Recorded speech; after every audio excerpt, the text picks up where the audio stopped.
Good morning. I'm Alan Sellis, the founder of EdVentures. EdVentures teaches engineering and coding to young kids. Why? Well, here's why. The places that you would expect to teach probably one of the most valuable skills in our economy today to young kids just isn't doing it. Now, for a couple of years, there's been buzz about why that's important and why that should matter. Huffington Post, I read that line from the Huffington Post about how not having kids know engineering and coding would cost us. It seemed very abstract. That's not so abstract. Everybody knows that Frisco has been up on the top of the race to hook an Amazon headquarters.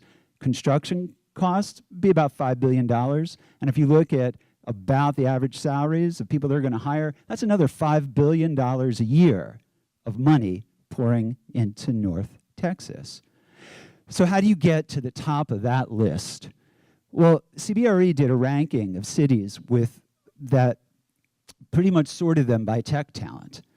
So Dallas came in, I think we were number 10, the top of the nation. Austin beat us by 1 or 2. Look at the way that Amazon is going to pick its new location. You got to be close to an airport. Can we change that? No. Geography is set. You have to have probably some nice tax incentives. Can you change that? Absolutely. That's an act of the legislature that could happen overnight if there was motivation.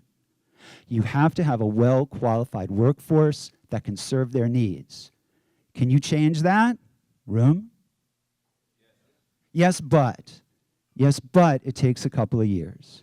Yes, but you have to be fast, aggressive, thoughtful, and impactful. You have to know what you want, and you have to create it. Right now, we're about 20 years behind knowing what we want and creating it, using the systems that we educate our kids. Now, if I was a public policy guy, I'd say that's a problem that somebody should study and do something about. I'm an entrepreneur. I see an opportunity, and here's what we're doing about it. We've created a program that includes after-school programs, camps, and institutional services. So this is one of our Baylor staff members teaching C++ and microchip programming to one of our kids. We've had groups at summer camps. I think this is one of the groups doing our digital animation camp. And what I'm particularly proud of, biggest deal that we ever signed, it just came online at the end of summer. We're working with the Shelton School in North Dallas to do a custom 3-year K-12 computer coding curriculum for them. And an hour after that went out into the blog space, we got 2 phone calls. Phone call number 1, their competitor across town saying, we want that. Phone call number 2, a preschool in Las Vegas. Okay, I know the director, but same deal. We want that. I had a proposal out to him within 24 hours. It's in front of his board right now. People are hungry for this. And figuring out how to help institutions get technical skills into the hands of kids is going to be life-changing for the kids. But the institutions as well know that if they can't be competitive, they will lose kids. They will lose clients. They will lose market share. So our institutional clients right now are incredibly motivated to do this. We started this on a bootstrap and have had revenue since day 1. We've been really delighted with the reception that we've gotten, and these are quarterly numbers in the thousands. We see Dallas as a market that has about $7.5 million potential based on 475,000 kids, and we know that there's an average spend just from the business to just in the B2C sector for what parents will invest in their kids' after-school activities. $150 per child is spent on that in the United States. So the math is fairly easy. But we think the true expansion market comes in the pivot that we just moved through with the help of our board and investors. The B2B space is the space to be. With the conversation, I'm actually not supposed to disclose the deal amount for the Shelton deal, but the number of institutions that have the interest in bringing this content in-house and the budget to do this is both good news for their kids, and we think it could be good for us as a company. So we started, it was a back bedroom startup. Once my wife said, hey, I'm really kind of annoyed that you're home but not talking to me, we moved into co-work space. about 725K of funding in so far. This is one I'm happiest about. Our first major deal in the six-figure range, and our first toe into the pond, where we're hitting more than 20 sites in DFW right now. We're giving ourselves 10 months to be in other cities. And getting there, well, I mean, we have to answer this question to other places. We know that there are others in this space. That's a good thing. You don't want to ever be the only guy or woman in the space. If you're the only person in the space, you're too early to market, or you have a bad idea. So there are lots of others out there providing this. Some are mom and pop shops. Others are, like, I Could actually is a great competitor locally. Here's how we're different. First of all, I've worked in schools about 20 years, bring a PhD in curriculum to the field, and I have tech and instruction in my blood, and it makes the process of closing a sale with school leaders and district leaders very effective. But the second thing is this: we see people attacking the B2C space. No one's going after B2B. No one is stepping up and saying, how can I create content that can distribute among the people who are the largest users and the people with the biggest base? So that's what I think is going to set us apart. Getting to that positioning has relied on a very good team, but also a great group of advisors. I want to call out gently Stephen Hayes, who's here, who is one of our investors and a board member. Pleased to have you. It's good to be sitting as CEO with a board over you that knows finance, knows investment, and really drives you. And I think that's made us operate very well. So to date, 725K raised. We're just about to see the pop up as we push out of Dallas. And the real question that I ask myself every day is, how do we go from this to this? Because that's what the target is supposed to look like. So I was asked to end my talk with a what can you do for me? So I actually don't think fundraising is going to be a problem with us. So I'm not going to ask this room for fundraising. I'm going to ask this room what I think is going to be much more valuable for the company. We're looking for connections with local government and local school boards. Government and school boards, people who actually make the policy decisions that drive this and can make a difference. Those are the people who are going to help make change, we hope in partnership with folks like us. Glad to answer any of your questions, but in the meantime, it's pleased to meet you and meet Tech EdVentures. It's where young engineers, inventors, coders, designers, and the people who are at the forefront of our economy, where they come to learn and where they come to play. Thank you.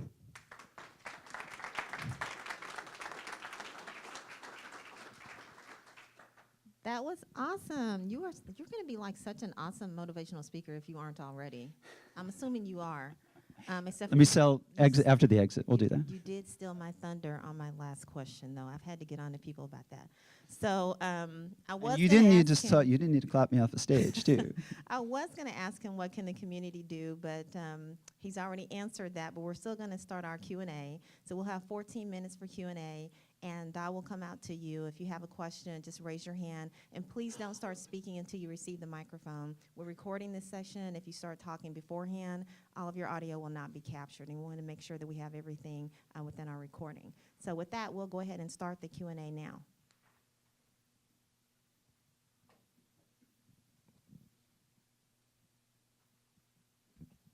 Yeah, I'm really fascinated with the age ranges, 5 to 14. Year olds. How do you deal with the disparities, between those age groups? Great. 3 different segments. Now, again, this comes. I was my last position before starting Tech EdVentures was as headmaster of a private school in Palo Alto. So we worked with tech, we worked with kids, we worked with that whole range. K to 2, 3 to 5, 6 to 9. Those are the grade ranges. Developmentally, they hang together very well. But the better question should be, why aren't you working with high school kids, right? And the answer to that is, by the end of middle school, kids have already decided, I'm good at this, or I'm bad at this, or girls don't do this, or I don't see Latino role models in the tech industry. Second year of business, At the start of the year, we get a phone call from the CEO of Uplift Education. Hi there, I want you to work with 425 kids in low-income neighborhoods every single week. Can you handle that? All right? That's the kind of role modeling that changes people's perceptions about what they can do, and that creates value for communities, societies, and economies. It was an amazing, amazing experience. So focusing on them young gets them into a pipeline that I think a lot of people have been dealt out with. And the other thing, honestly, our schools are dumbed down ridiculously. Some schools are dumbed down ridiculously. Some schools are dumbed down. I can point to a lot of great schools, but we put C++ and Python in front of fourth graders. I have kids, which is Wednesday, I have kids yesterday doing debounce algorithms for Arduinos in C++, and they are rocking. Don't anyone tell me they can't do it. That's why we start that age.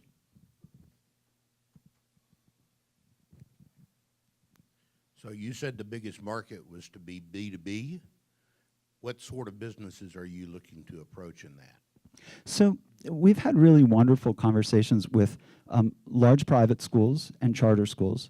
Those have been the first conversations, mostly because they're the most efficient in making decisions. For example, the Uplift school, which is a charter school, the CEO had a focused idea, she had access to resources, she made it happen from concept to execution within 2 months. I have never, ever, ever gotten a big bore project like that off the ground so fast. It was because the decision-making structure was efficient.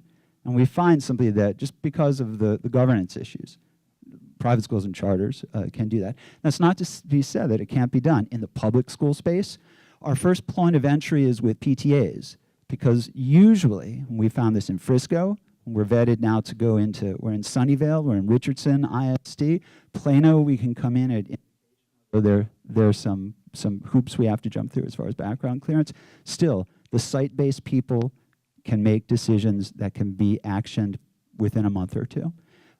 So that's the entry point. And when we come into Brentfield Elementary School, that site had 20 spaces available for a Python class, sold out in a week. When we started at Beverly Elementary in Plano ISD, I got 10 registrations. Just boom, came right in the email. So there's density, there's enough of a base there. The true bullseye will be having this conversation at superintendent level, or just met a week ago with the director of Texas Region 10. That's 1 million kids. That's how you make an impact. So we think that will open the largest number of doors with a relatively effective conversation. And thank you for the question. Are you going into commercial businesses like tech companies? You know, I had this sort of wistful dream that like Southwest Airline would offer us through their HR department, or AT&T would. I think if I was running a not-for-profit, that would be great, but we have not yet seen that, and I don't think it scales up well enough. I would love to do it. I would love to do it. Get me with HR at American Airlines. I'd be glad to offer that as an employee benefit. But we don't see those doors opening efficiently. And honestly, I don't think businesses are yet at the point where they say we need to be competitive to acquire workers, so we'll provide this benefit for your kids. When that happens, we'll be ready.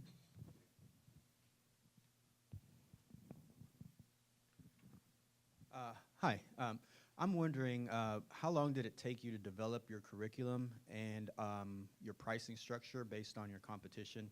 And where did you go for the initial resources, as far as when did you decide to pick, for example, VEX over the Lego robotics or other modules?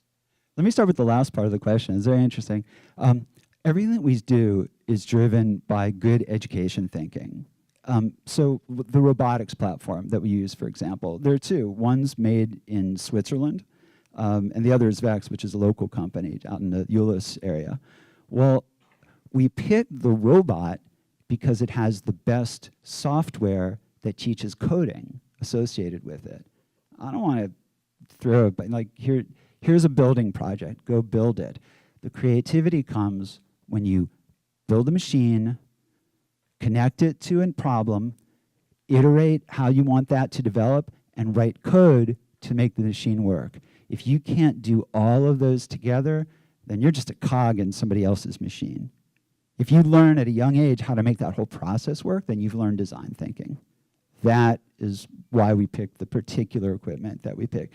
And we didn't pick Legos because we didn't like its coding interface. I think it's a bad coding interface. We teach coding better with the stuff that we buy from a place that nobody's ever heard of yet, and we like the soft side of it better. Pricing structure was a little bit trial and error. I had a fascinating experience a year and a half ago with a mom from Highland Park. Here's our summer camp. It's $450, 9 to 2 p.m., lunches and snacks included. Clients in one part of town said, "Oh my God, that's so expensive." Client in Highland Park looked at me and said, "Alan, why are you pricing so low? You're giving it away." All right, so we eventually came into this sort of algorithm. We collared enough users, and parents finally pulled me aside and said, "Look, if it's going to cost me more than $15 per hour across a camp week, I'm not signing up for you." Okay, now I know how to price. And the design of program, the design part has been really, really important. I loved coding at a young age, but didn't do well in my computer programming classes at Dartmouth. And I didn't do well in those classes because they were just taught in a really inaccessible way.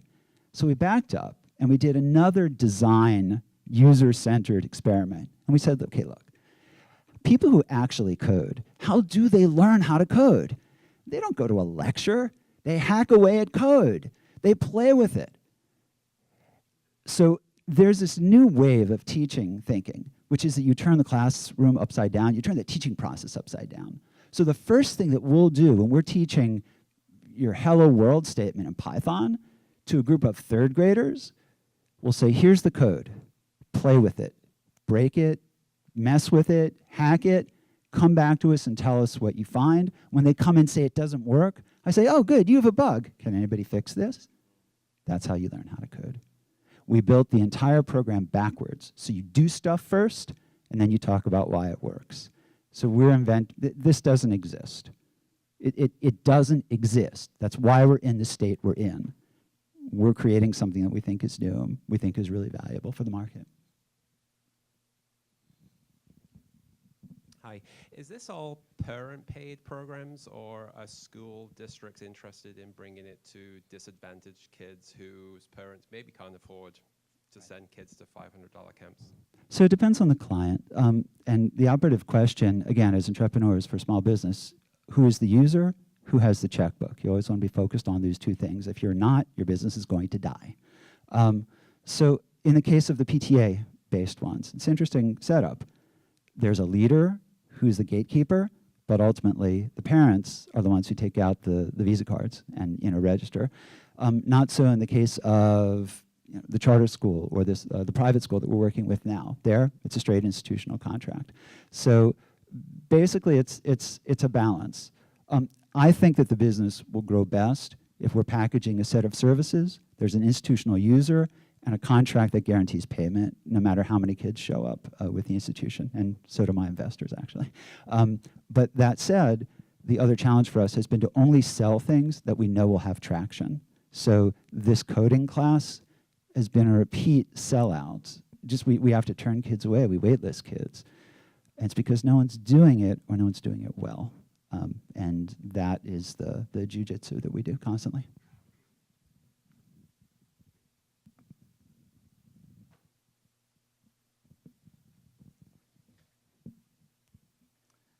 Hello. How many instructors currently you have?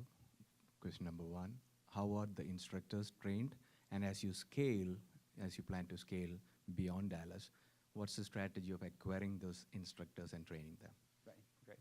So we've got about 25 instructors right now, and we figured out that we really need about 75 to cover the growing list of places that are seeking commitments from us. The training has been interesting. Mostly we pick up our instructors. Now, in a market like Dallas, I would want about 400 instructors. I'd want a list of people that we can sort of call up, and our ops manager has been building out the system where basically, you know, like how airline pilots get assigned to planes, and you have like a priority system, some rational way of saying, there's this work available, and we essentially want our instructors to say, oh, I'd like to have 3 instructors, you know, essentially competing for each of the jobs we do. And we pay pretty well compared to the training is usually around teaching skills, because we only hire people who have the tech skills already. And replication, what I'm finding more and more is that I want to go straight to the talent who will be the teachers themselves and create financial incentives for the people providing the content to seed new locations. I think that's going to be the way, at least at the B2C focus side of this, that accelerates growth the best. Aside from that, we want to be the center of good practice in training different institutions and different staff. The training side will be key, and it will make or break the quality of the product. Thank you. We have time for one more question.